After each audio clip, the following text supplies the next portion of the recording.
Okay, so I'm just in an apartment. I checked into this Airbnb, and what I want to show you is a typical sign that you will most likely find when you come into an Airbnb, and you'll need to know how to read the sign and understand the instructions.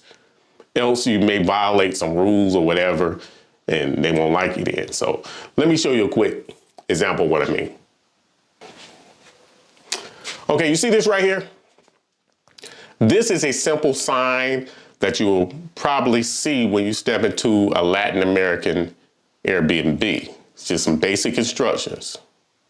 All right, so it says, bienvenido, estamos encantados de recibirte. Aquí te brindamos información importante para tu estadía. So what they're saying is, basically, we're happy to receive you. We're happy you're here. And we have this information, important information for your stay. And it goes on to say, check-in, 15 horas. Check out, 12 horas.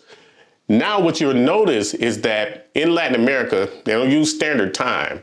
They use what you call the 24-hour clock or army time, so to speak. Okay, so you're gonna need to know how to read that. So I'm gonna have another video to show you how to read it, but just a quick way to read this. I just do it like this. There's a lot of instructions on how to do it. I shave 2 numbers off the main number, and that gives me my time for the most part, unless it's something obvious like 12, which is noon or something like that. So for 15, I shave 2 off the 5, and that's gonna give me 3. I know that means 3 o'clock, okay?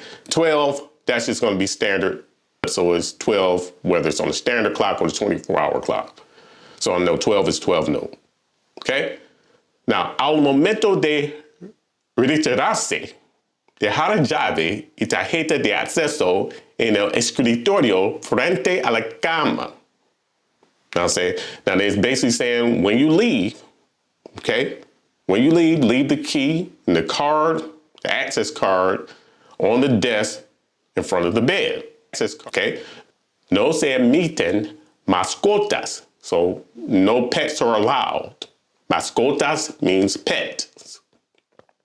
And then it says no se permite fumar dentro del departamento. It's not permitted. You're not allowed to smoke inside the apartment. Now, it's 2 words for apartment in Latin America. You may hear apartamento with that A, and that's probably more, of course, easier to relate in your mind because it's similar to English, apartment, apartamento. But you'll also see department, like this, departamento. So you gotta know both. So yeah, that's it about Latin America. You know, there's a lot of synonyms, a lot of different words that have the same meaning. So it's good to know a few synonyms and have them up your belt in case they switch up on you. Okay, so that's just a quick lesson of the day.